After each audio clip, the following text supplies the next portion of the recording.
ನಮ್ಗೆ ಬೇಕಾಗಿರ್ಲಿಲ್ಲ, ಅವ್ರಿಗೂ ಕೂಡ ಬೇಕಾಗಿರ್ಲಿಲ್ಲ. ಅಲ್ಲ ಏಟಿಗೆ ಎದುರೇಟ್ ಎಲ್ಲಿವರೆಗೆ ಅಂತ ನಮ್ದು ಏಟಿನ ಎದುರೇಟ್ ಅಲ್ಲ, ಏಟ್ ಕೊಟ್ರೆ ಎದುರೇಟ್ ನಾವು ಕೊಡಕ್ ರೆಡಿ ಆಗಿದ್ದೀವಿ. ಈಗ ಅಂತಿಮವಾಗಿ ಏನಾಗುತ್ತೆ ಅಂತ ಹೇಳಿದ್ರೆ, ಇವತ್ತು ಕೇಂದ್ರದಲ್ಲಿರುವಂತ ಮಂತ್ರಿ ಕುಮಾರಸ್ವಾಮಿ ಅವರು ಅವ್ರ ಮೇಲೆ ಸ್ಪಷ್ಟ ಆರೋಪ ಇದೆ, ಆಯ್ತಾ?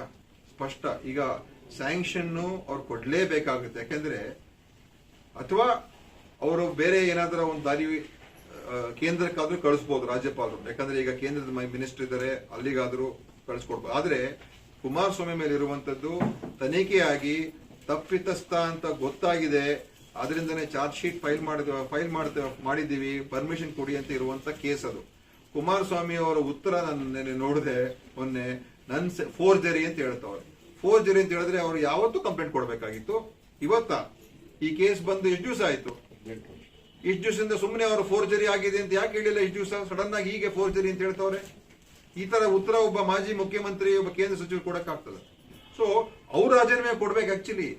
ಯಾಕಂದ್ರೆ ಅವ್ರ ಪೋರ್ಟ್ಫೋಲಿಯೋ ಇವತ್ತದು ಮೈನ್ಸ್ ಪೋರ್ಟ್ಫೋಲಿಯೋ ಅವ್ರ ಹತ್ರ ಇದೆ, ಹಗರಣ ಕೂಡ ಮೈನ್ಸ್ ಹಗರಣ, ಆಯ್ತಾ? ಸೊ ಕುಮಾರಸ್ವಾಮಿ ಅವರ ತಲೆದಂಡ ಆಗುವಂತದ್ದು ಈ ಒಂದು ರಾಜ್ಯಪಾಲರ ಒಂದು ತೀರ್ಮಾನದಿಂದ ಬಹುಶಃ ಬಿಜೆಪಿಯವರು ಕುಮಾರಸ್ವಾಮಿನ ತೆಗೆಯೋದಕ್ಕೆ ಮಾಡಿದ್ರೆ ಅಂತ ಕೂಡ ನಂಗೆ ಅನ್ಸುತ್ತೆ. ಯಾಕಂದ್ರೆ ಮೊದಲೇ ಅವರು ಈ JDS ನ ಮುಗಿಸ್ಬೇಕು ಅಂತ ಇದ್ರು ಬಿಜೆಪಿ.